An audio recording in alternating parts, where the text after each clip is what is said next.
4 minutes, so we'll go ahead and dive in and get started. Okay. I want to say, first of all, good afternoon and welcome to She, Her, They, Them, He, His, whoever is joining us today, welcome.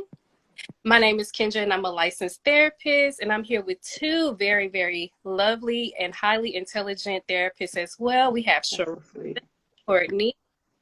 Hello. And today we are going to be sharing our perspective on what it's like dating and forming relationships with mental health professionals. Is it different? Is it harder? Is it easier? We don't really know. Let's paint the picture and figure it out. So I wanted to open and start with just what it's like for us and what has been our experience thus far. Basically, I want everybody to just, well, not everybody, but just hear and listen to this this perspective. So imagine you are either meeting people online or meeting people in person when it comes to dating. And after a little bit of flirting and chatting and whatnot, the big question always comes, and that question is, so what do you do for a living, or what do you do? And for us, it's always, well, I'm a therapist. I'm a mental health therapist. I help people heal or something along those lines. And as soon as we say that, what has been y'all's experience with, as soon as you tell somebody you're a therapist, like what happens? You want to go, Sharonda? I was gonna like to. Do you have an order, Kendra? No, whoever wants to chime in, I'm good with that. Okay. Courtney, you want me to go ahead and then you want? Yeah, go ahead. You got Okay. it. So, first of all, I love this topic. um, there's so many ways that this could go, right? So there are pros. So as a therapist, they tell us that we should also have a therapist and we should be in our healing process as well. So in that journey, we have opened our eyes to see things in new ways that we haven't seen it before. So we have a different lens that we're looking through as far as dating is concerned. Mm-hmm. Um, and as my sister mentioned, there are some cons. We might be prejudged for being a therapist. It is in all of our bios, right? So it's not a secret, and I don't care for it to be. I love what I do, but we can have some prejudgment as well when it comes to that. So yeah, ladies, did you want to kind of piggyback on that? Yeah, Yeah. so I'll add in if I go ahead and say like to answer your what you were asking, I think what your question was like what comes after you tell somebody that you're a therapist. When I always say that I'm a social worker that provides therapy because I'm a social worker first. I've worked too hard for these 2 degrees in this licensure not to own the fact that I'm a licensed social worker. Mm-hmm. So I always say I'm a licensed social worker that provides psychotherapy services now or counseling services. Mm-hmm. Um, but I'm also an author, a writer, and a public speaker. So I sometimes I add that in, and sometimes I don't. It just depends on my mood. Um, but the next question that normally comes is like, "Oh, so you analyzing me, child? I don't give a." To, I curse. Happy Sunday, y'all. Yeah. I This don't is care a to cursive, like. please. I I don't care to analyze you, sir. Like, and I think that's one of the hardest things is that people have this certain, um, they think that we're judging them off top, or like it's like this insecurity comes up within them, like the body language changes, the conversation changes, and all of a sudden it's about like, oh, how am I looking at them because of the Mm-hmm. profession that I do? And then I think that also puts us on a pedestal to perform to be something that we can't be. Mm-hmm. Yeah. And then right off the bat, I feel like it kind of puts you in this position to immediately start giving. Um, Mm-hmm. people find out that you're a therapist, because just like you, so you're analyzing me or you diagnosing me probably. No, I wasn't even thinking about that until you said it. And Now, now I got to. yes, now like you got something to hide because you're worried about it. Like when I sit before I even became a therapist and started practicing, when I sat in front of other therapists who were in the position that I was trying to be in, I never thought about them judging me or Mm-hmm. practicing a secret intervention on me or something. Like, Mm-hmm. excuse me. And then it's like, I'm actually trying to enjoy my drink. I'm off the clock. I'm thinking about something totally different. And you brought my mind back to my job. And I love my job. I love what I do with a passion. And I love to be there and help people. But when it comes to my love life, be I want to immerse myself into that versus it being about work. I think a big misconception about dating a therapist is that we're working all the time. And we are to some extent, because, and we'll get into this later, because like, I mean, when we go places, when we're trying to be out in the community and be normal people, I'm not gonna lie, in the back of my mind, it's always kind of that fear of, what if I see a client? Or, what if somebody sees me, or if a lot of things that go on behind closed doors with the type of work that I do, when I'm in certain places, I'm thinking about like things that may have happened here due to like things that clients may have shared in therapy or something like that. So it's like I'm always working anyway, and then for you to just say that, it's just kind of like, yeah, I'm not gonna lie, over the years and with my experience, it has definitely like immediately dampened the mood for me. Oh, um yeah, absolutely. It's over with. Don't even think about another date. Because why is you saying that? like Like, why? like So, what about? Oh, I'm sorry, Kendra. Were you saying something else? go ahead. Um, I'm curious, ladies. What do you think about red flags? Right. So, as because we're gonna, like our sister Courtney said, we are social workers and therapists. Okay, we work for both of them. We have that natural empathy too. Um, Mm-hmm. you think, and I'm not just we're thinking about all mental health social workers, therapists, mental health providers with that natural empathy, even taking ourselves out of it. Do you think that that could potentially hinder someone from seeing a red flag as quickly as they would like to because of that? Do you think that that could be a potential barrier? What do you mean when you say because of our profession? Because To of natural empathy that we have, right? Oh, okay, okay, okay. Always wanting to see the best in people. Do you think that that would be something to be mindful of, that we would want to talk about, to share with other mental health professionals? Like, hey, it's okay to have that natural empathy, but don't forget, you know, Mm-hmm. I'm Mm-hmm. red flags. You think that would be something that other mental health professionals would want to look out for? That's a really, really good question. I think for me, so like Kendra, you had mentioned earlier about like you kind of worry about like, who you'll see out in public and this, that, and the third. And I guess I just now got to a point. So I'm celebrating 2 years of being a social worker this year.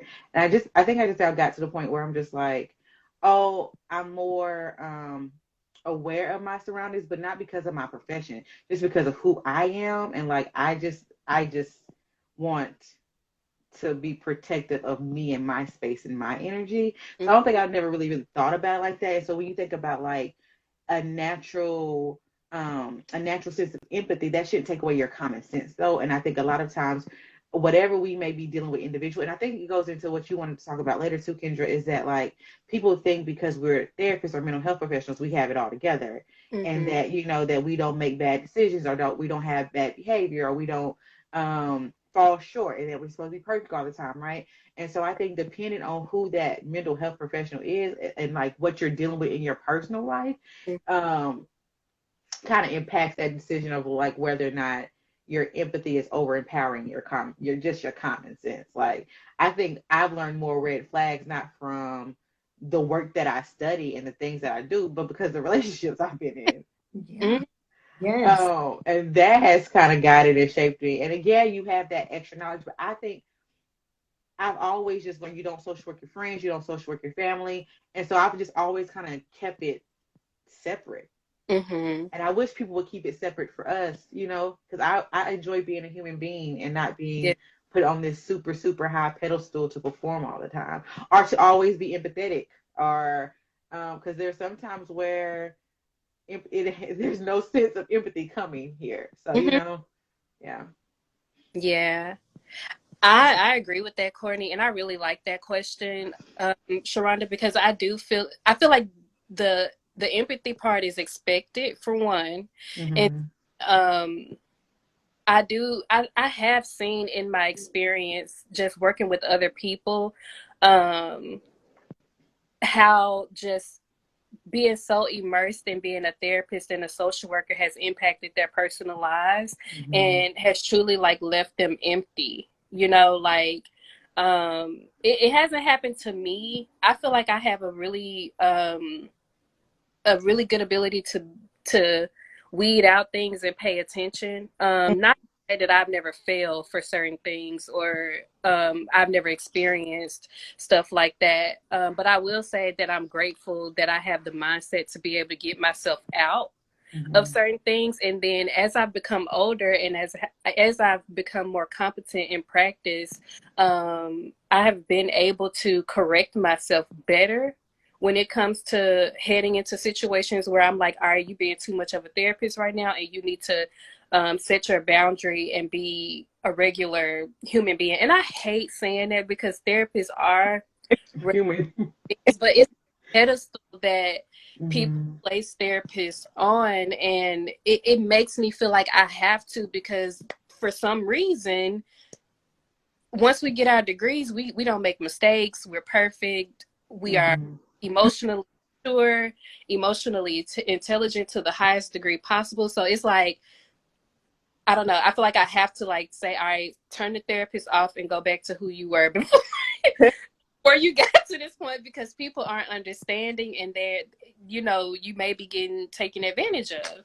So I do feel like I have seen in situations where people that I've just been around and worked around where they have allowed that empathetic switch to just be turned all the way over, Mhm. um, and just used it and also like just kind of like allowing the empathetic thing to just run loose and ignoring the red flags because you think you can fix it. And Mm-hmm. because you're a therapist, you think you can fix it when you don't deserve to be doing work and then doing work at home with your spouse or Mm-hmm. partner. So Mm-hmm. yeah. Yes, very good. Yeah, that was real good. And I think too, just to add to that, like it's not your responsibility like to fix anybody. And I think so for me, before I became, well, for one, I always say God placed me here because social work is not what I wanted to do. Like I was going to be in the recording industry, and that's what my minor is in Hmm. recording industry. So like, but I was involved in like ministry and stuff even like before college and then just kind of graduate. So I think I've always had this being put on this pedestal and like, oh, Courtney is like this and like and never taking the time to truly get to know somebody like and who I really am, so that is my profession, but that's not who I am. It's something that I do, and my Yeah. profession can change at any time, at any moment that I want it to. So, Hmm. like, there is so much more and so many different layers to me that is so important. And so, I think, like, when it comes to dating and you tell somebody what your profession is, they forget to, get to know you because they're worried about us prejudging them, but really they start prejudging us too. So it's like a projection type thing. Like Hmm. take these. There's so many layers. Like So get to know many. me for me. Hmm. Yes. Exactly. Yes. Oh, you just said something. It just reminded me of something else. Have you ladies ever wondered or have seen or been in a situation where you're dating someone or in a relationship with someone and you've seen some internal growth or introspection on their part from that? And that's in any relationships, but as a mental health professional, you've seen their growth journey as well. Have you ever seen something like that before? I know I have. Yes. Yeah. Mm-hmm. Yeah. That's pretty cool to see. Mm-hmm. I think I take my profession to like help me get understanding. So like if you have somebody that you're getting to know and maybe they do a certain behavior that you don't necessarily like, right? So when you have knowledge and understanding, you can take that information for you to kind of help guide you in your interactions with this person or whatever, or persons or whatever that looks like. But I still think it should be like a separate type of a whole thing. So like I can, while I'm honoring your growth and I can see where you are and what you're doing in your life and everything, but it's from a place of like still a humanistic standpoint, you know, versus like a um I don't know. I just kind of separate myself from the whole type of. I feel like at this point when dating, I ain't gonna tell nobody that I'm a therapist. I'm an FBI agent. we Therapists can are. work for the FBI, so. Hey, we do a lot of top secret stuff, don't we? That's very true. And it's so interesting that you said that because I have tried to think of ways that I can tell people that I'm not a therapist because it's like it's going so good and I know as soon as I say I'm a therapist it's going to go left like so I've tried to do that, but inner Kendra that loves this profession so much is like put it out there because if they don't like it they just don't like that the part of me that turns the empathy off, that's Mhm. immediately the voice that comes up and it makes me just like put it out there. I've literally just said I just help people sometimes, and then people took that and thought it was like prostitution or something. Like, It's whatever you want it to be. Let your mind wander. hey, Yeah. like what do you think I do? Like I'm gonna let you. Hmm. So We be talking to people.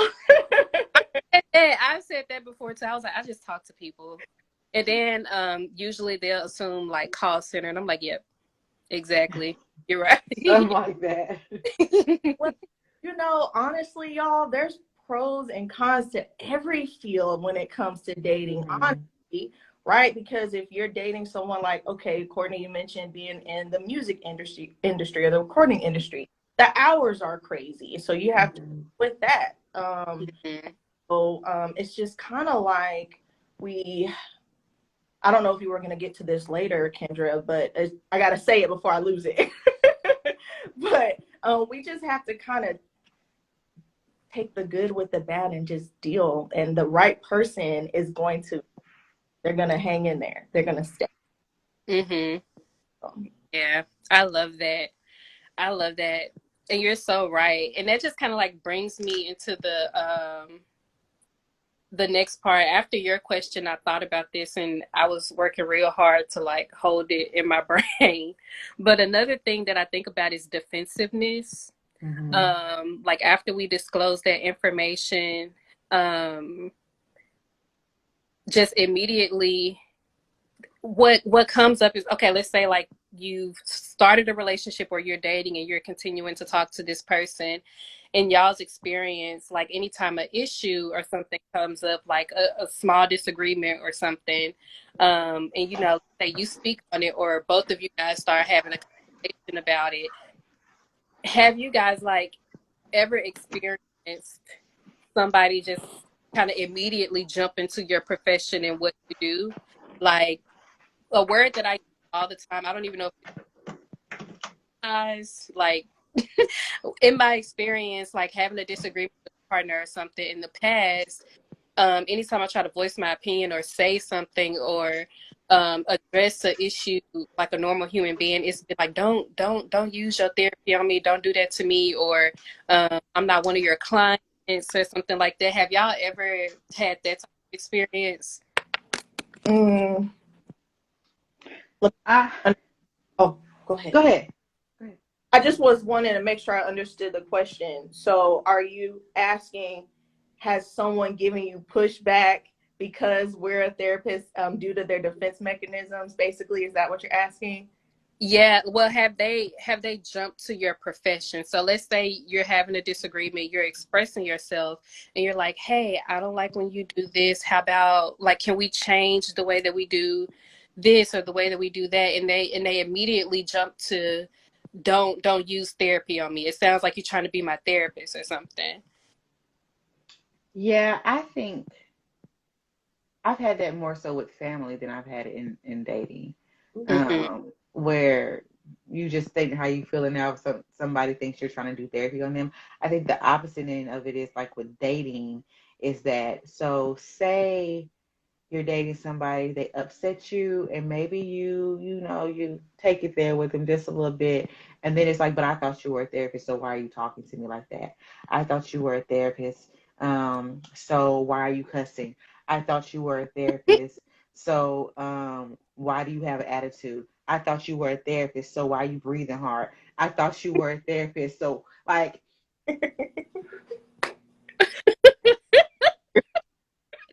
You help done. me understand.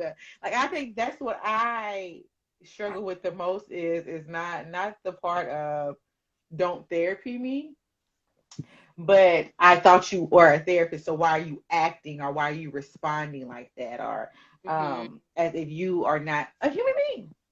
Hmm. Didn't she say a whole word?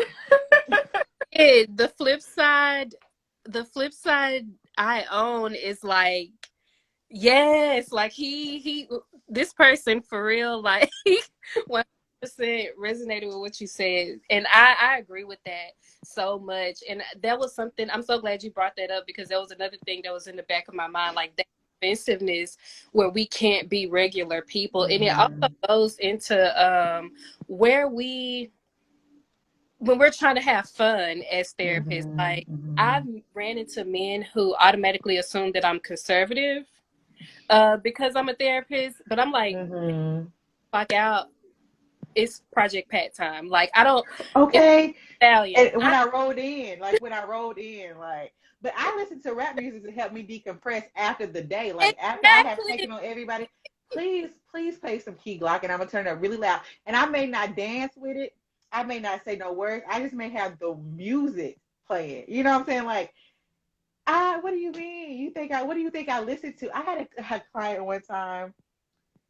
It's a teen client. We were talking about Meg Thee Stallion. He was like, "You're a therapist. You're not supposed to listen to Meg Thee Oh Stallion." my What? God. What in the hell am I supposed to listen to? Because I gave Meg the blueprint.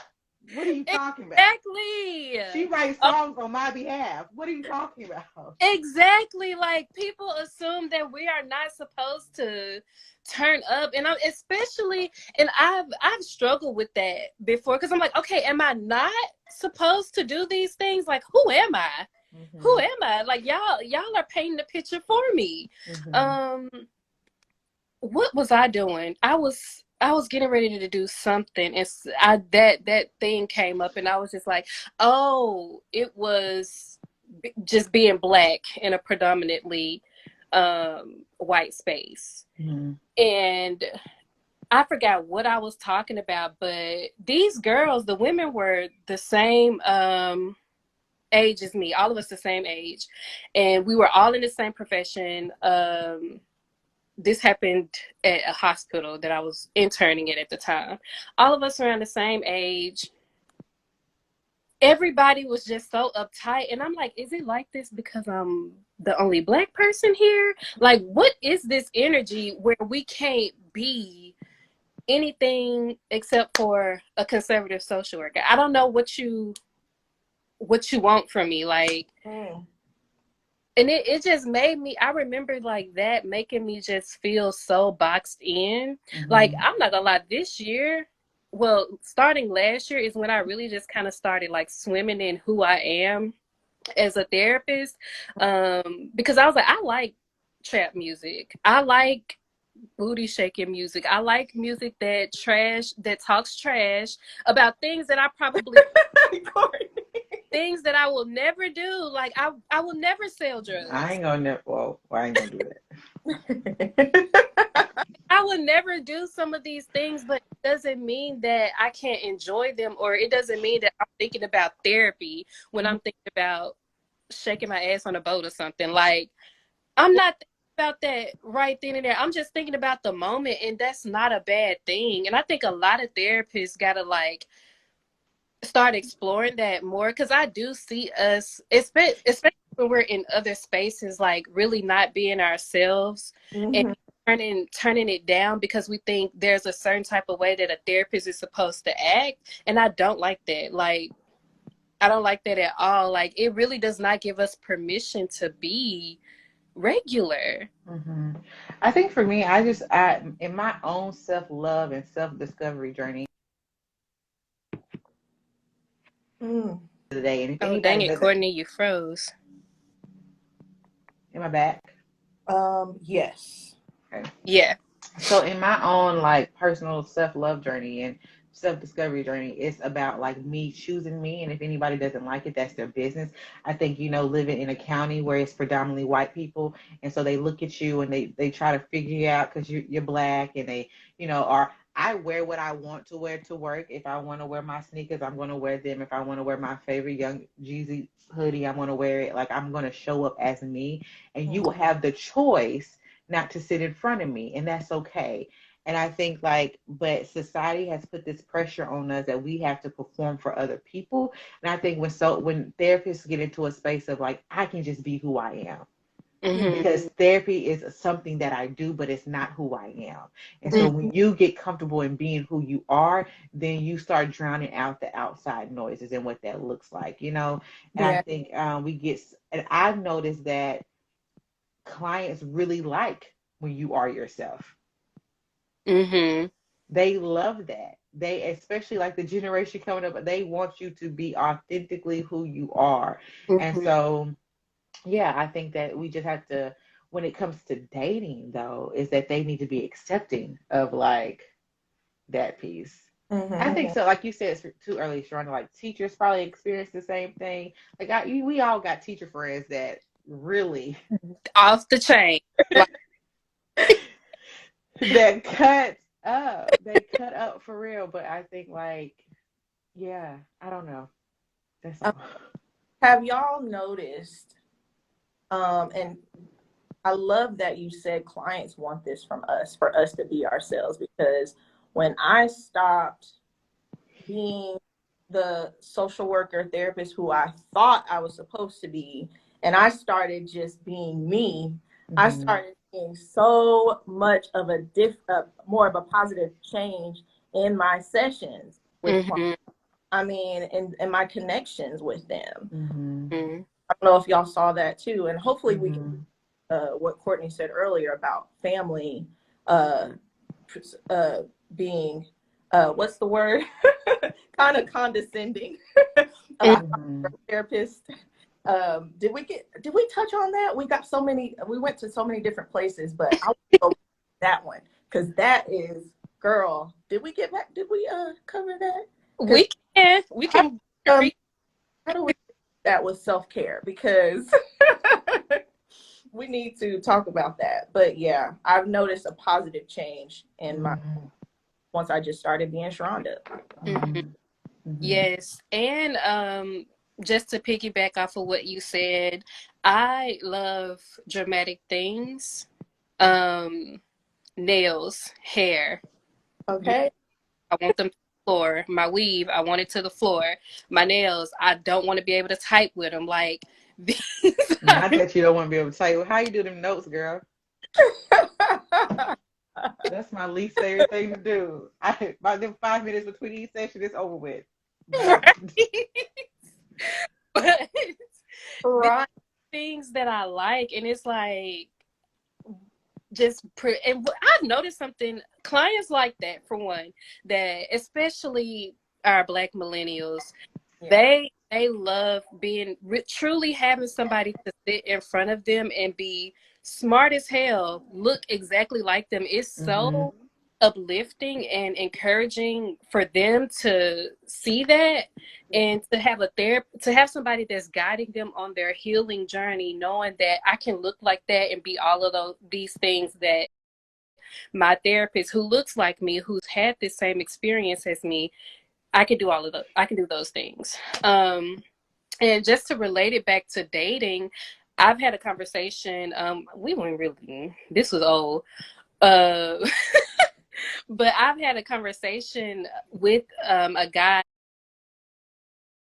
about that. Like people who Black people who are seeking therapy, especially women especially in the sector that I was working in, this is so important. So this is why I do my best to be my authentic self whenever I can, because they need these types of things. Like it's hard to sit in front of somebody and look professional, especially when you're coming out with vulnerable emotions and everything. Like people want to see you be your real self, and this was a person who was very understanding and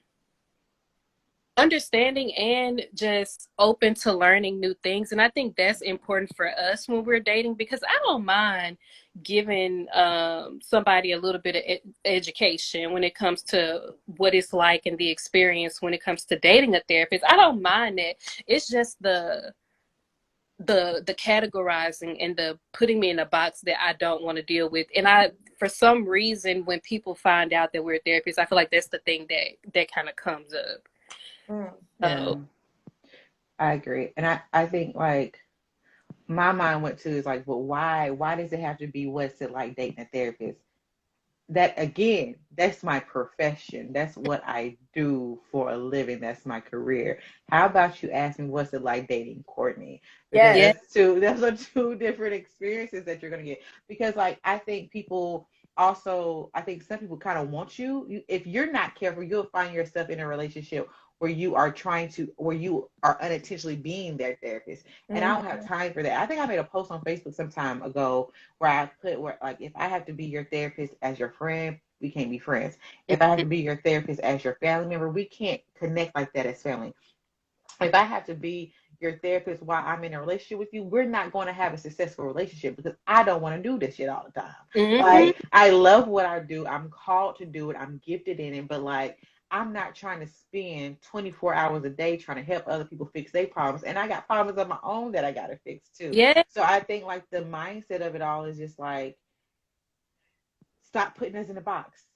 Stop limiting to us and I think that's a whole societal thing though. Like, oh, you're a doctor, so you must be like this, or oh, you're a lawyer, so you must be like this. So oh, because you're a therapist, that means that you must like pick people apart all the time. And we don't even do that with our clients. And that's the thing. I Mm-hmm. think if people went to therapy, and maybe they would have a better understanding than when they went on a date with a therapist, that we don't sit there all day and judge the people that sit in front of us and pick them apart and overanalyze them. That's not what we do. That is such a valid point. And it's so crazy because that never dawned on me when people do say those things. Like when my client is in front of me, I'm not even, sometimes I'm like, damn, her hair is pretty. Aside from listening to what she's saying or saying, I'm not trying to pick apart. I mean, of course, I'm categorizing what you're telling me so I can see how to help and make a treatment. Mm-hmm. But Right. yep. Like, ain't nobody, what? Mm-hmm. I say, but great topic, ladies. Thank Thank you you. for your take. You.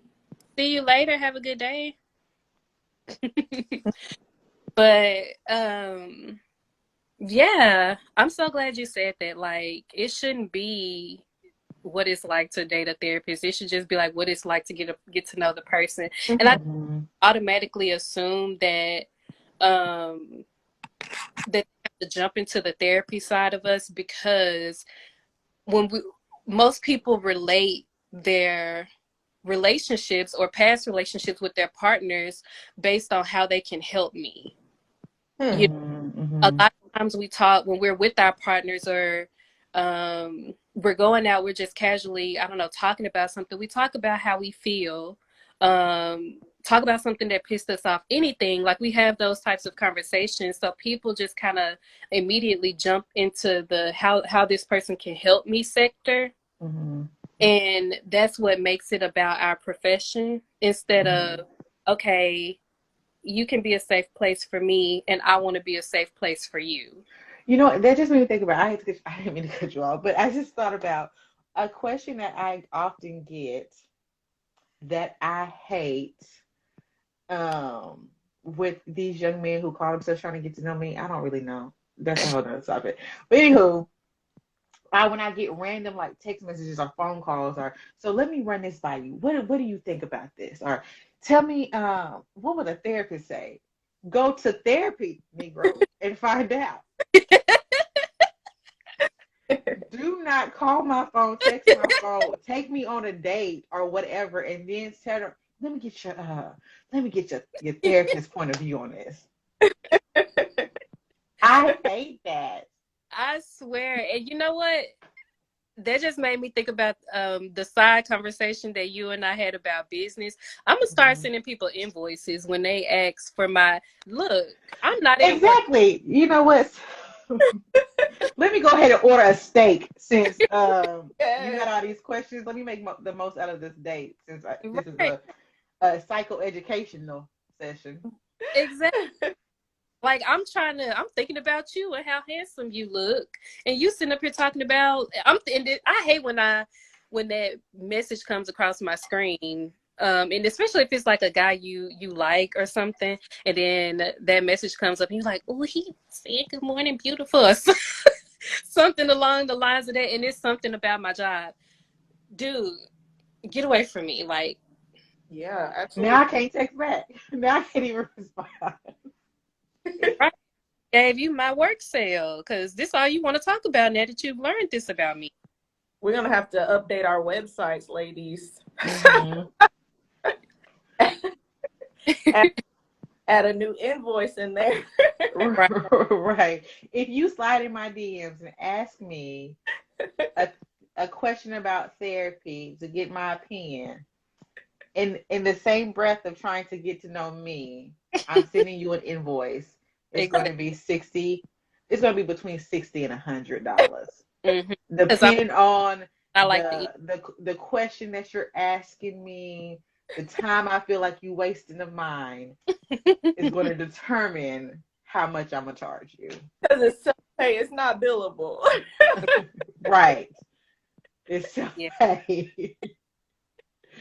that's crazy. Another thing that has happened, and I think male therapists experience this too, is people immediately and disgustingly kind of go into the fantasy sector. Like when people learn, it's just like people do with teachers, like Mm-hmm. automatically just kind of like going there and just again making assumptions about what we do. And I'm just like, no, like that is so trash for you to think like that. And I'm just like, is it me? Like what am I doing? Because I feel like I'm not doing nothing, and these type of things just like So, just start happening. so what should we do in that type of situation? Should we reframe? Should we consider that? I don't want to say a red flag, but would that be a boundary issue for you? Like, how would you want to turn that one around? So it's immediately a no and a red flag for me. Simply because I feel like since that's one of the first things that kind of came to your mind, that's what I feel like you got a goal now. Mm-hmm. Like this is your goal to put a therapist on your list. Mm-hmm. I've seen that with women too. And I'm like, y'all, come on now.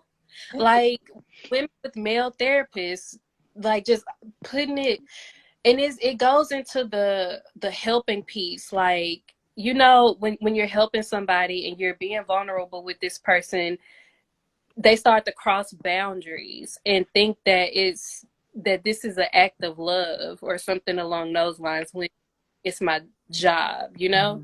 Mm-hmm. Um, so for me, I don't even go there. It's a immediate no and goodbye and block. In a block. Immediately no. What is that? TikTok? Immediately no. Immediately no. Immediately no. No. It's no. Right. So let me ask y'all this. So what do y'all think?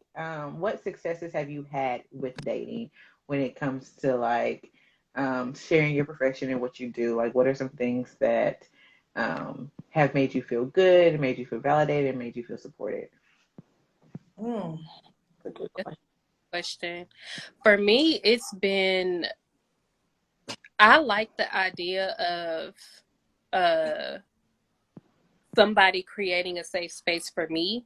Mm-hmm. Like, I kind of look at it like I'm out in a field, like fighting a war, and then when I come home, this is my Yeah. place, my person Mm-hmm. that does not ask me about work, because I don't even want to talk about it most of the time, unless it's something really, really, Yeah, because you always get that one client that you got to be like, let me tell you what happened at work today. or and mostly it'd be about how it made me feel, Right, right. more so than the client. But it's just Mm-hmm. and that rarely happens because I feel like I'm good at turning it off. But I really like having that safe space, um, and just feeling like I can be small over here with Mm-hmm. this person, because in my world I feel I'm a big dog. I feel like I'm doing big things out here, and I'm doing a lot of hard stuff too. And then when Yeah. I can be little, I can hide over here. Mm-hmm. Not in a bad way, but just close myself off from all of the emotions, and not necessarily like putting it on that person, just being cared for. Yeah. Helps me, and that's been a success in some people that I've dated. Yeah, I agree. I I agree. That's exactly what I was going to say. Someone knowing that I want to just laugh when I get off, or Mm-hmm. and just not talk about heavy things. Them Mm-hmm. understanding what I need when I Mm-hmm. walk out and when I come home. Just Mm-hmm. that of security in that safe space. That's exactly. What about you, Courtney? I agree with you, ladies. I think for me, one of my other things that I would add on to that is that I don't like to do a lot of talking. Like I like silence. Like I like silence in the morning. I like silence when I'm not like doing anything, like quiet time. So, I remember growing up, they would always say, when a man come home from work, don't be asking him a whole bunch of questions and da da da da da. Hmm. First, I guess I'm a man because I don't, when I walk through the door, like, don't bombard me with a whole bunch of stuff. Like, I think that safetiness of like just being still and being quiet or enjoying each other's company or talking about like random things or but I love silence. So like when it comes to like somebody that creates a space for me where I can just, I will let you talk. I will let you talk. If you got some stuff that you got to get off your chest, say it. As Yeah. long as I can be silent. Mm-hmm. And as long as you're not expecting me to give you like a therapeutic response to it. Like if you're just telling me about your day, whatever that goes, like Yeah. I like spaces like that. I thrive in that where I can just like be still Yes. like that. Can I ask you ladies a question? Yeah. What all right, now let's beef ourselves up a little bit. What have you been told is a positive about you in a relationship or when dating? Um as a person, but also as a, therapist. I've been told that I'm a great listener. So what Mm-hmm. about I think the same thing. I've gotten I'm a great listener. I've gotten that I'm compassionate. Um where else? I'm funny. I'm yeah. really funny. Um I don't know. A number of things. Yeah. Yeah. For me, what I've gotten in relationships is I've been told that I'm really good at helping people realize things. Mhm. Because I'm one to get really deep with my partner. Like exploring childhood. And so like if something to happen, and then like I'll just kind of be like, well, that may be a manifestation of this. And they're like, like you're so right. And being able to help someone change. I feel like it has been my strong suit. Not change, but undo bad habits that they've expressed as a bad habit and something that they want to change. Um, yeah, I've been told that I'm good at that, and I also funny. I love that. Our group chat is lit. Just know y'all. But yeah, I agree. Funny, good listener. A lot of great things about dating one of us. I agree. Right. Dating a therapist. So that Yeah. brings into just kind of like the wrap up of this conversation. That was a really good question, Sharonda. I definitely feel like there's pros and cons mixed together, but in a good way when you're dating a therapist. I strongly feel like one thing that I can't give up, or that I refuse to give up being a therapist and a human, so to speak, is that you cannot not do your work. Mm-hmm. And I'm not saying that it has to be rushed when you're dating a therapist. Um, but when you're with somebody who has the ability, especially if you're with a good therapist, I feel like most of us who are really deep into our professions and self-aware, like we're looking inward, we're doing our own stuff, we're being mindful, we're creating safe spaces for ourselves and everything.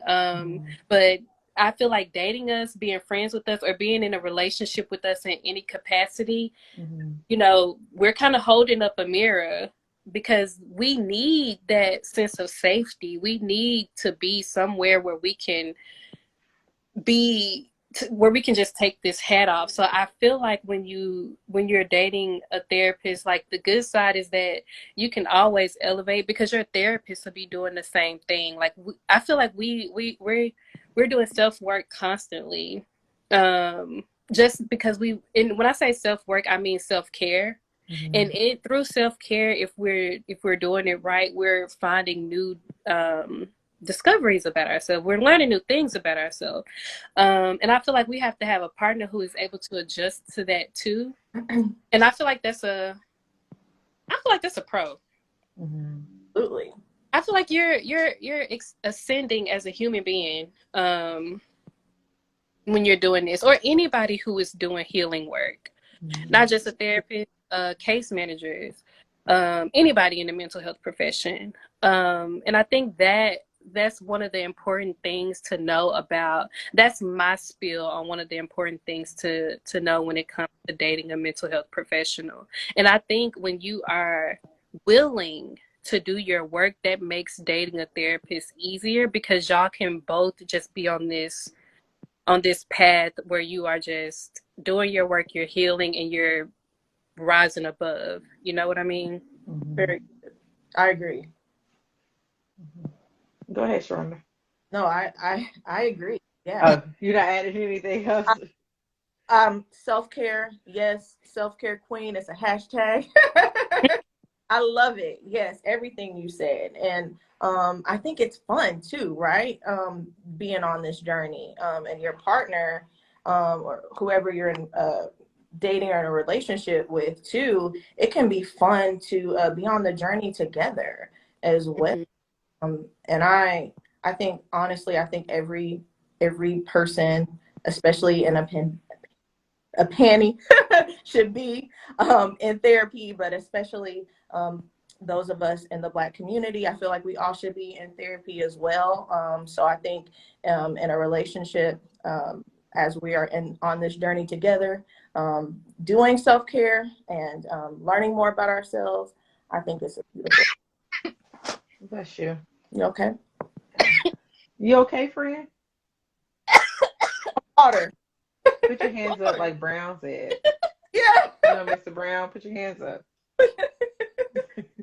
Go ahead, Kendra. We got it. Um, so you're asking like what is like our final thing to let people know what it's like to date a therapist, or what's important for them to know when dating a therapist.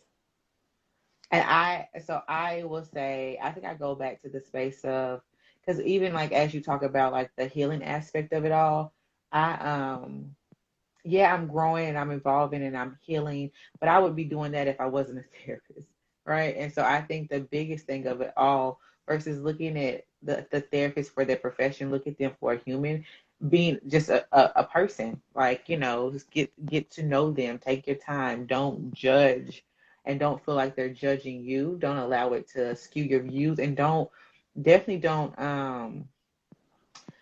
make comments like, well, you're a therapist, so you shouldn't do this, or you're a therapist, or why did you do that, or why didn't you do that? Like, leave the judgments, just leave it all away. Like, okay, so if you go on a day and that person tells you that they're a therapist, okay, keep it moving.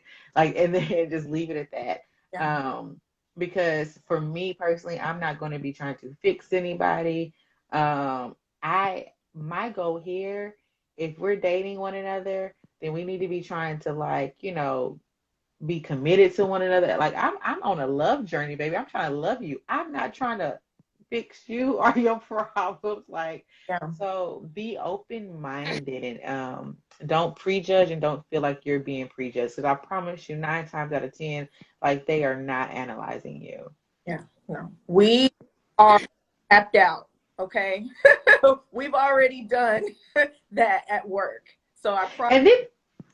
And speaking of that, because be grateful. Because if I go on a date with you, because I could really be at home. Oh God. Like, oh God. So don't ruin it talking about, oh, so you're a therapist, so you're analyzing me now.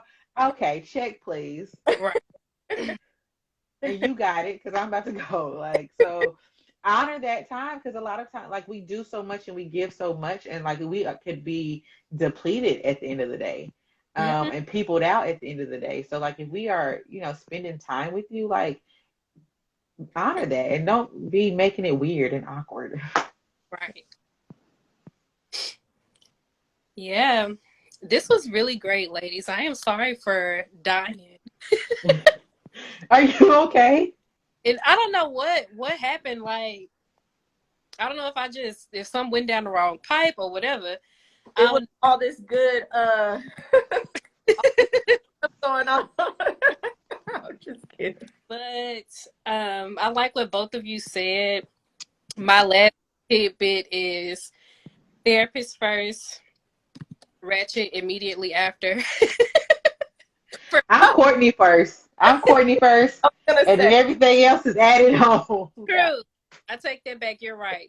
You're right. Definitely myself first, and myself sometimes consists of Mhm. hood rat things with my friends, Period. and and then I'm a therapist. We are human first. Yes. Mhm. Hmm. But this has been so great. We had a really great turnout. I want to thank everybody that commented, that joined, that shared it. We're so grateful for y'all. And this was my first time going live. So thank you all for making it easy on us and on me. And don't forget to like and follow us all. We have very, very great things to offer. Again, Courtney and Sharonda are both therapists. Well, first they're Courtney and Sharonda first, and then our therapists, authors, public speakers, all of that after. So if you need them, definitely hop over to their pages and follow them also, and request their services. This has been great, y'all. Yes. Thank you, Thank Kendra. you. You I are enjoyed welcome. y'all. I enjoyed y'all too.